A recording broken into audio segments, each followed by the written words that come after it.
what we call the innovation efficiency. We are using many new words and jargons here, but we have a reason to use them. What is innovation efficiency?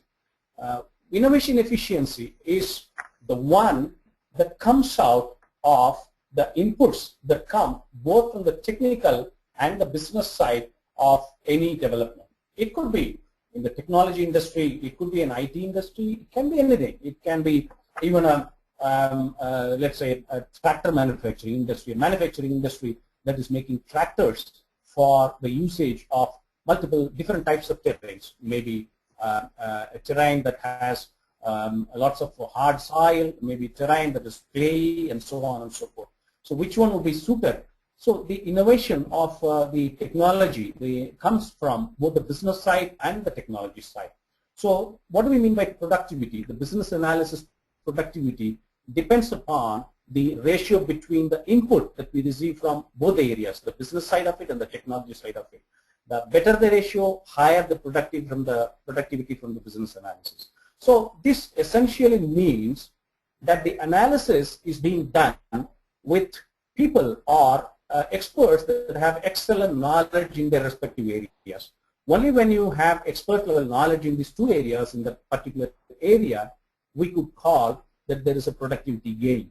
So the basic thing is that people that are there involved in this activity will reach to the level of experts and will bring in their experience and expertise in coming out with the specific areas where the innovation can be implemented. Now, once that is done, looking at the technology side of it, it is the efficiency of the innovation that will be increased once the business analysis and the technology analysis is married together. So how do we say that the innovation itself is efficient?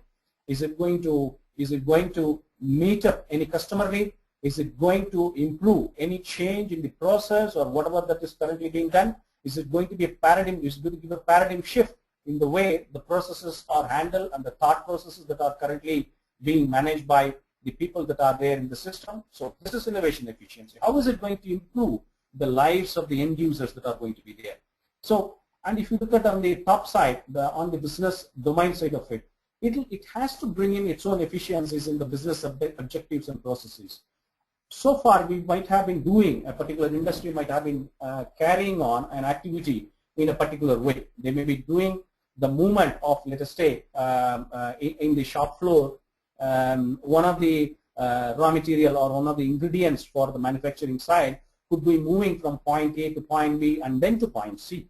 So the business domain might say, innovatively, why do we have to move to point B? There is no need. We can move directly to point C, thereby saving cost, time, and efficiency. So this is the business objective efficiency. In any world, in financial services world, in insurance world, any world you can see, you can bring in efficiency of processes and objectives with the level of business analysis that can happen, mapping the business domain and the technology domain, right? So what is the effect of the combination of the efficiencies that happen on business side and the innovation side?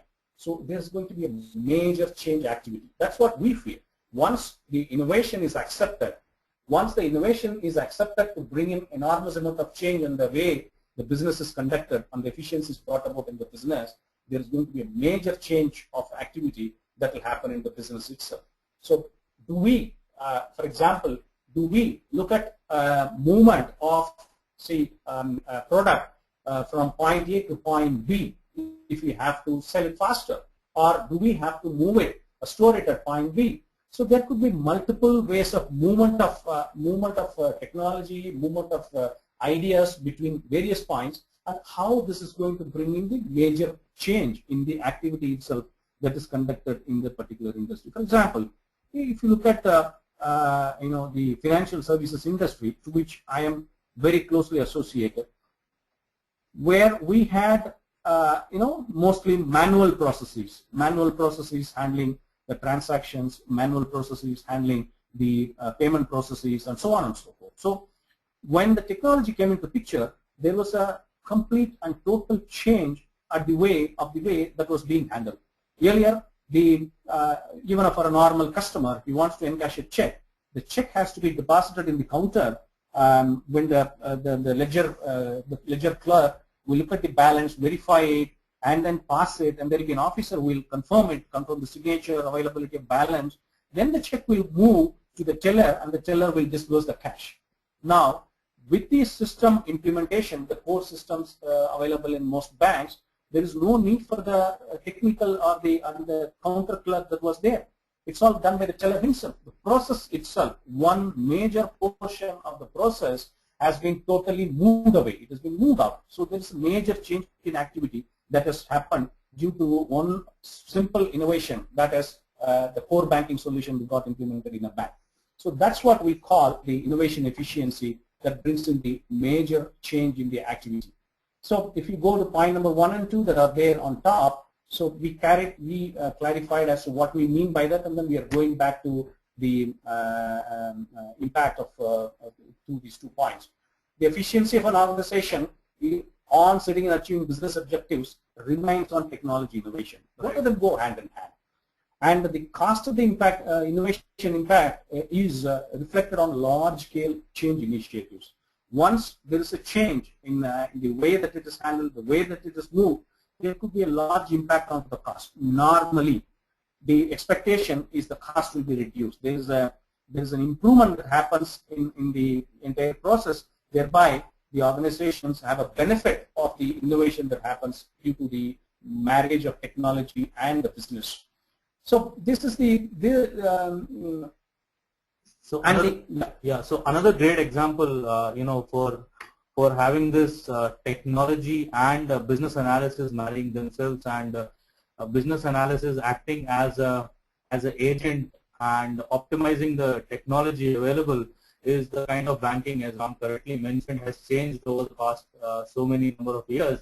Wherein if you would have noted, 10 to 15 years before 10, 15 years, clearing of a check itself used to take 3 days. Now, with the latest technology in place, wherein we have multiple settlement cycles running into a core infrastructure, because of that, you're able to get your funds, in any moment of time. And because of these multiple settlements happening, and so many technological improvements like check truncation services, and having the internet banking revamped the way it has over the last decade or so, the technology itself has changed and generated so many ideas which would basically be used by the business analyst and perform his business analysis to create this innovation.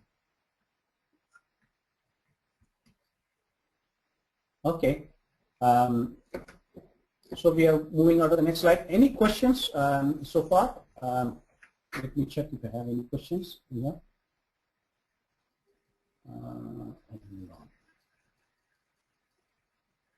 Okay.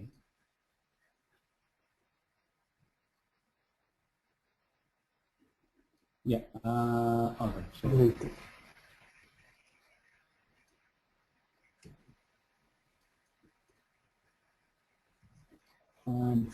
let me try to expand this as well.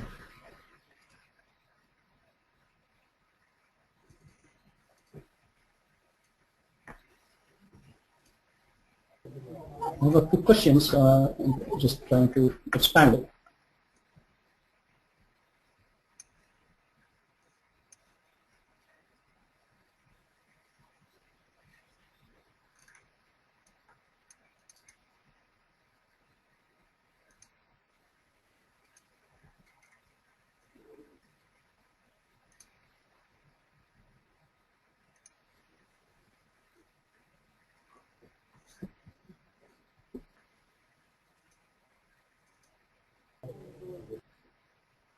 Yeah, already a couple of questions been shared with you. Yeah, I'm just trying to get them. It's slow. It's slowly responding pretty slow.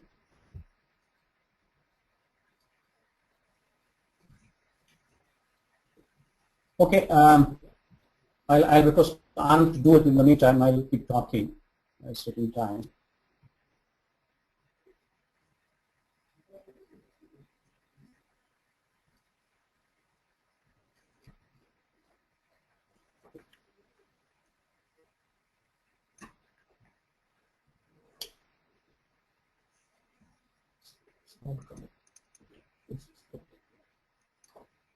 Mahesh, it's not expanding. I can see the questions there. There are several questions there, but now I got it. Yeah. Okay. This one.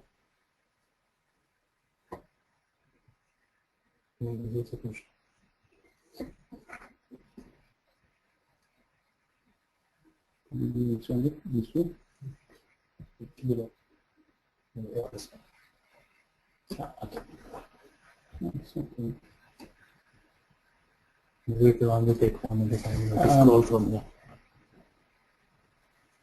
Yeah. So the first question is talking about cost for in any innovation. What are the cost strategies for support, maintenance, option, paper request?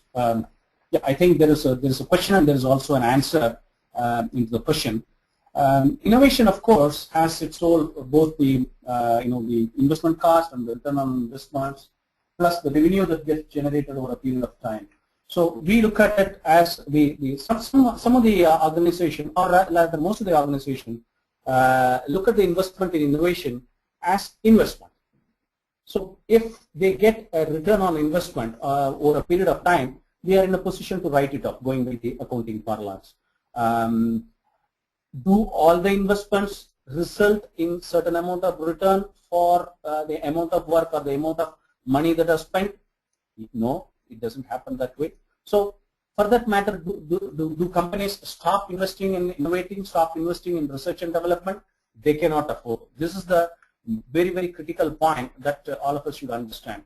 Just because there is not likely to be a return on the investment that's going to happen, we cannot stop investing. I remember an anecdote from one of my friends who used to work for GE.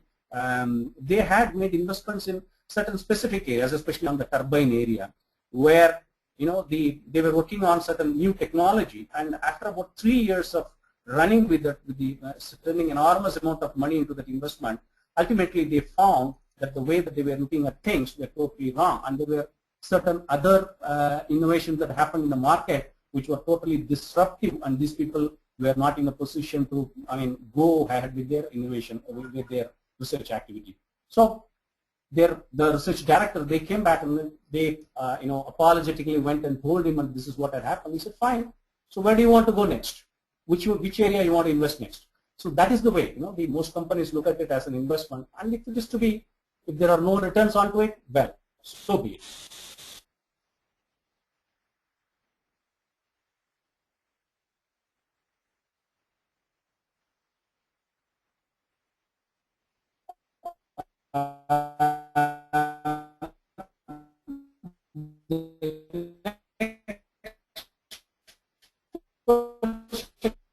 Business analysis.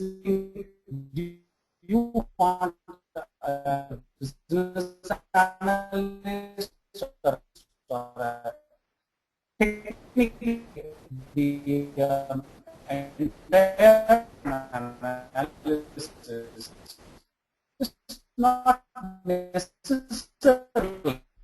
So there has to always required. So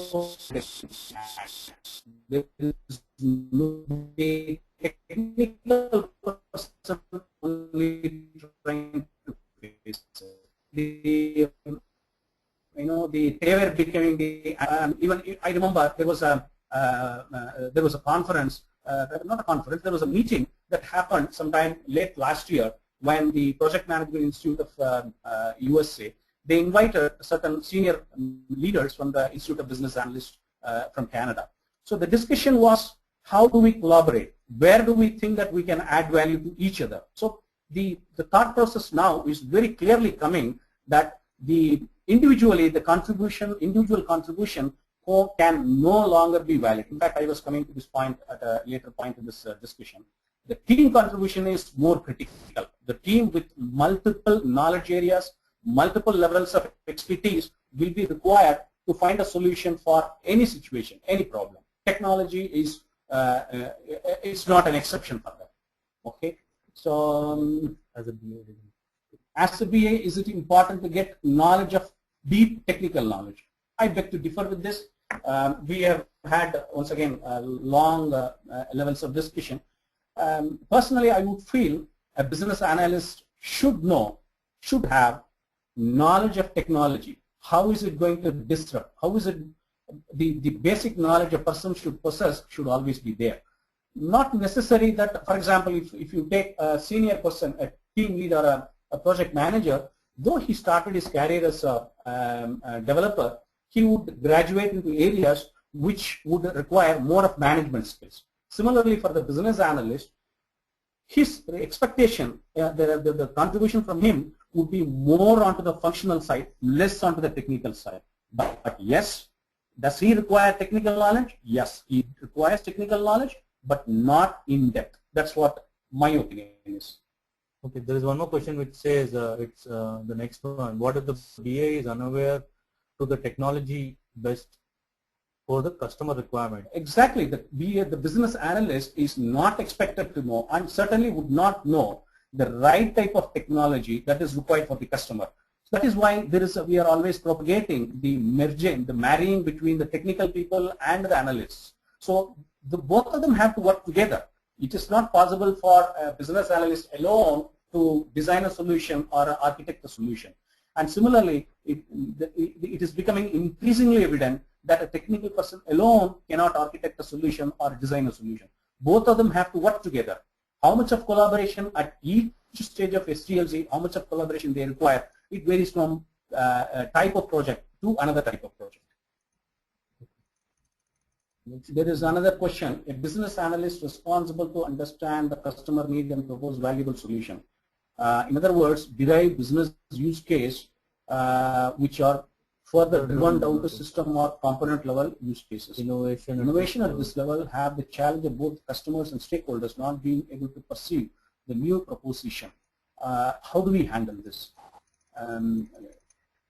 Just a minute, let's understand this question.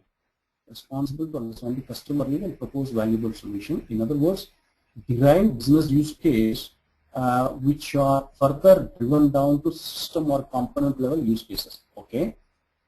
Innovation at this level have the challenge of both customers and stakeholders not being able to perceive the new proposition. How do we handle this? I would assume that what you are talking about, the innovation in this question is coming late into the system. I would think the innovation will be all permeating, would start the discussion itself with the customer needs. You would understand what exactly is the customer need and would think of the innovation that would have to happen in consonance or in discussion with the technical person. So at the stage of writing use cases, I do not know. I wonder what kind of innovation you'll be in a position to bring at that stage, rather than discussing with the customer. Anand, you have any answer for this? So yeah, I can give a live example on this. Innovation not necessarily has to be brought in a particular stage during a SDLC. It can come at any level. For a business analysis, it's basically when the project is kicked off and he's basically speaking to the customer or the end client, gathering the requirements. The customer would say that, I basically want the system to work in an X manner, and the X manner would mean that he would like to, ensure that none of the errors are being, coming while the output solution, when the solution is derived, from that project.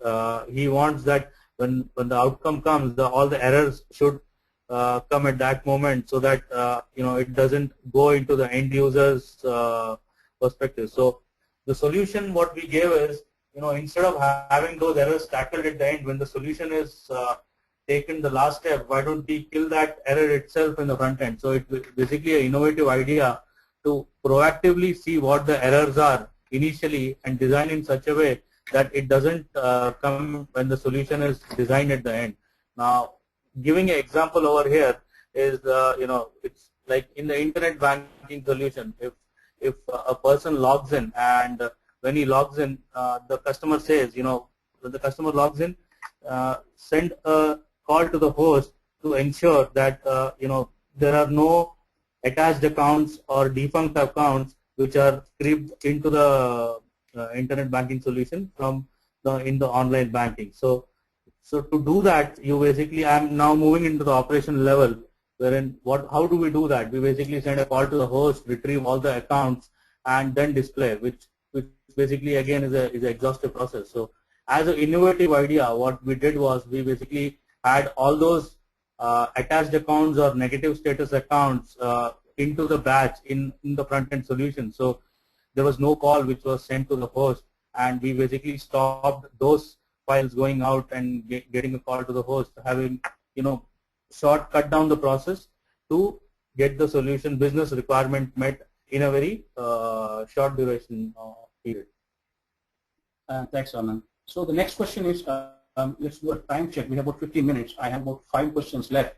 Let's quickly go through the questions, and if you cannot answer the questions now, we'll send it across in writing to the Techgig, and then they will share it with the person that have asked the question. So I'll take the next question. How close are the objective of a business analyst and a consultant? The consultant, anybody does any analysis, according to us, is an analyst.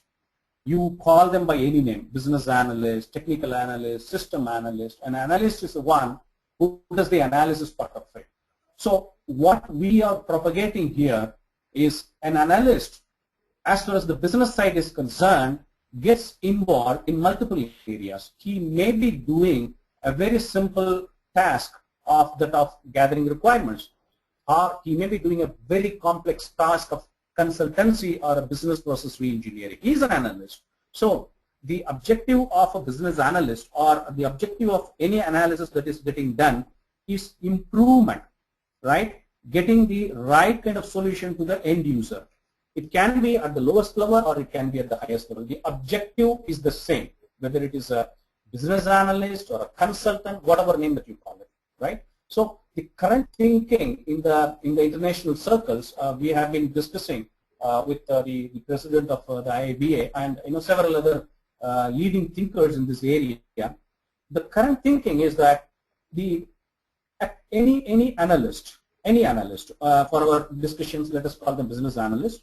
Any analyst has to have the enterprise-wide knowledge to really add value to the organization for which he is working, right? So the enterprise-wide value or the knowledge for a person, for a business analyst, comes in only with a certain amount of knowledge onto the domain, knowledge onto the process, knowledge onto the technology, also his exposure to the similar engagements in the past. So all in all, a business analyst is expected to perform a strategic role than the operational role that so far he has been performing. This is the thinking process that is currently being discussed hotly, debated hotly in global circles. Just to repeat, quote unquote, an analyst is a change agent. Analyst is a change agent. This is the current thought process that is happening, which is being discussed world over. So there are about 4, 5 questions already there. I'll take them later. In the meantime, let's continue with the presentation so that we don't lose on to the thought process and we don't miss any of the points that we wanted to make to the audience. Okay, right. So, have we covered this? No, not yet. Yeah, so quickly, we have about 15 minutes left. 15, 4:15, right? It's 4:15. Oh, okay, yes, sir. We have about half an hour left. Please go on. Anand will cover this slide. Okay. This slide basically talks about how business analysis is critical for adoption of innovation. So as we've been speaking about innovation, so what we kind of come to a point as innovation to become successful commercial proposition needs the enterprise focus and analysis. So what we're trying to say is innovation cannot be driven by a single person. You basically need multiple brains to sit together, brainstorm on a particular idea. It can be rubbish, but you need to brainstorm and come to a conclusion. And this kind of an idea has to be driven, and this thought process has to be driven from the top. And the focus has to come from a strategic and enterprise level to the ground level, wherein the multiple brains sitting together, maybe the analyst team or the technology team, who are sitting together and brainstorm on any XYZ area, come to a conclusion. The next one is there should be the handshake to sustainable implementation of innovation needs a catalyst, a business analysis induced optimization. So what it means is, to basically the sustainable implementation of innovation, wherein what we are talking is innovation is an idea, and to implement that idea you need a catalyst, and who's playing the role of the catalyst out here is the business analysis as a whole. And this business analysis comes from technology, it comes from business, and marrying both the things, we basically optimize both of them, seeing in the customer needs and the end user needs, and there is a marriage between the two, and that's how the innovation involves. The next point states about business analysis helping mapping the innovation to end user need. With this is a point we already spoken about, wherein the business analysis act as a change agent, what Ram rightly mentioned, who basically optimizes the existing technology to bring out new innovative ideas and the way the business user wants it. The last but not the least, the current business complexities need specialized discipline and practice of business analysis, unlike in the past. Now, this term business analysis has been used many a times out here. Now, this business analysis has been in practice and has been in use, since a long time. Any technology, be it healthcare, be it infrastructure, be it information technology, be it banking, any domain, you have the business analysis been in operation and running for the past so many years, but it was not being run in a structured format as it was supposed to. But now with the changing era, it has changed, and now we have a practice for business analysis, which basically covers the business analysis in a more structured and a more formatted way, so that it basically gives a tool for the business analysis as a profession, wherein it can drive technology, innovation, and optimize it both. Thanks, Raman. So let's look at the innovation optimization. So this idea partially it is borrowed from one of the consultants that are there that have come out with this idea, and partially our own inputs there.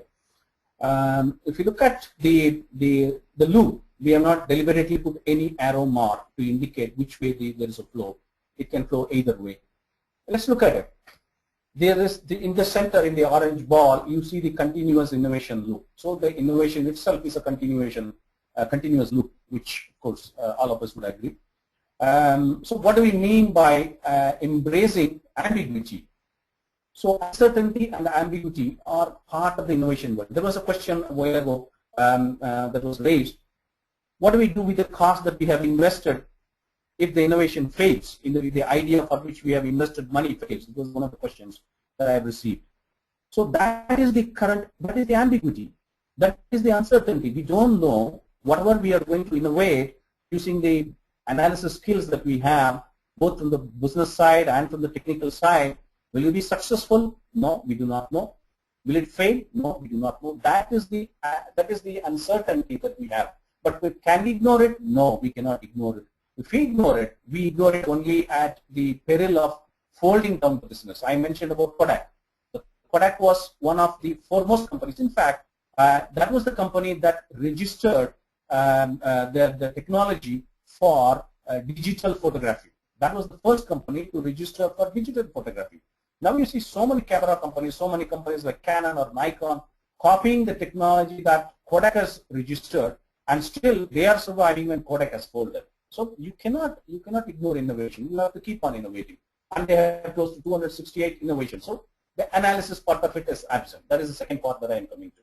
Now let's look at the lower ball. That's the cost-benefit trade-offs, right? So again, that's the same question that was asked by another person. What do we do if the cost is more and the return on investment is less, right? You don't know. That is the other uncertainty. But just for the sake of worrying about the cost in innovation or cost in investing in research and development, you cannot do away with that. Think of all these pharmaceutical companies.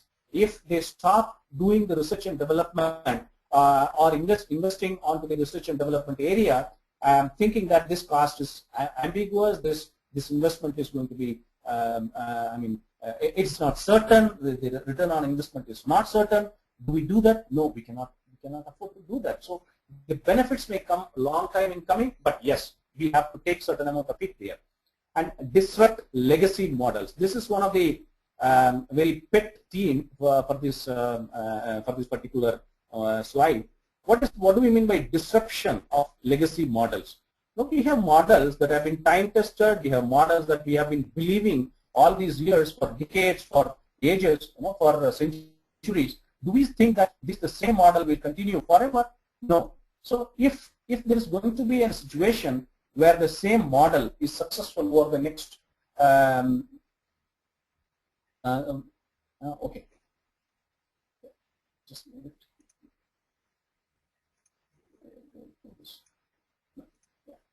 Thank you.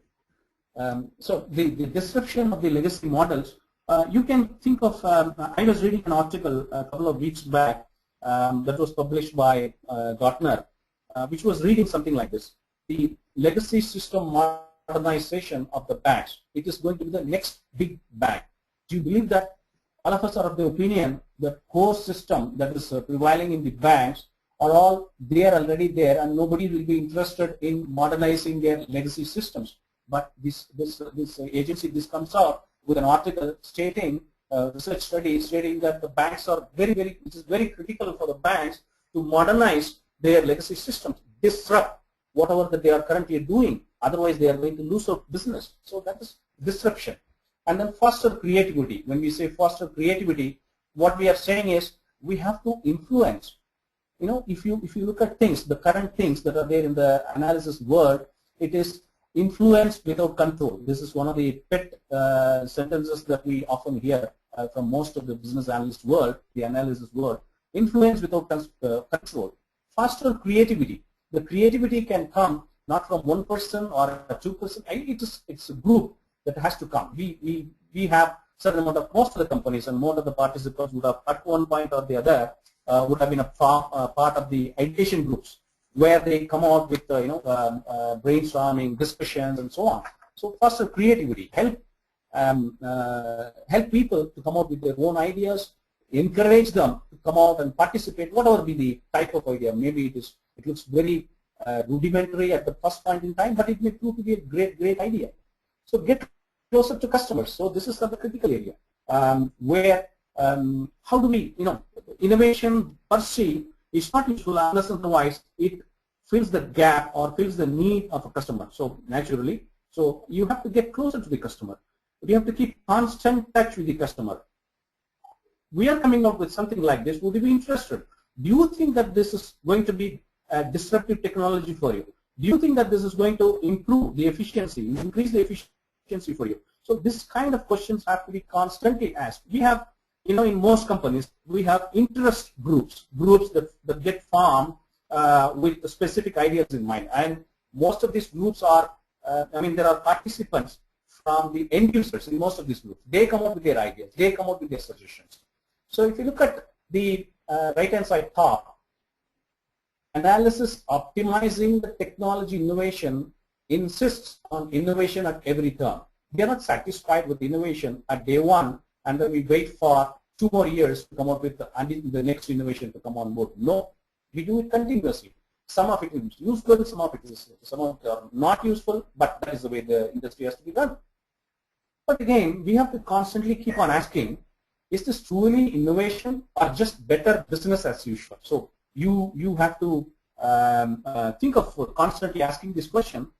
Is it really a disruptive technology? Is it a disruptive business process? Or is it business as usual, doing something better than what it was earlier, right? So this is kind of, just think of the movement from the desktop to laptop to the iPads of this world.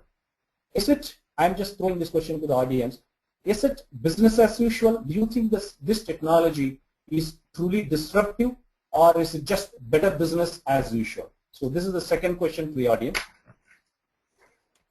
We are moving on to the next slide. Would you like to talk here? Okay, so now someone was asking the question, and one of the questions that I saw is that what is the objective of a business analyst and what is the objective of a consultant, right? So the transformation is happening in the world. It's there all over us to see, and more of it you will see. The current operational approach of requirement analysis, etc., execution, communication, risk analysis, etc. Of course, it is not done alone by a business analyst. It is always done with the technical person or the project manager in any group.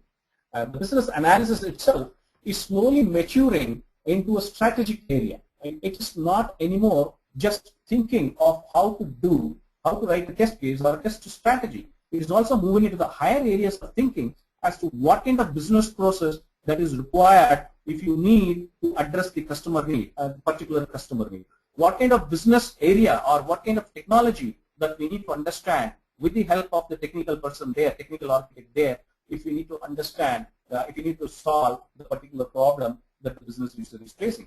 More often than not, the business user himself may not be aware of this particular problem that is in existence. There are many such examples. The moment that you come out with a solution, the moment you come up with an innovative idea, then the customer recognizes, yes, I do agree. So that is where we are saying that optimization of the innovation will transition the analysis from the operational side to a strategic approach. The strategic approach, most people that are in the area of business analysis would know that the enterprise-wide understanding of what the solution that is getting offered, which area that is getting impacted, and what kind of technology, what kind of innovation that is to be used for attaining the particular expectation or the need of the customer. So this is what we are trying to see here. And to add to this point, I have a live example in front of me wherein we basically have this operational approach which involved a requirement analysis, solution assessment, testing, technology assessment, etc., etc. And there was a certain amount of optimization, what we are calling over here the adoption of innovation, which was required to solve the business requirement or a business need.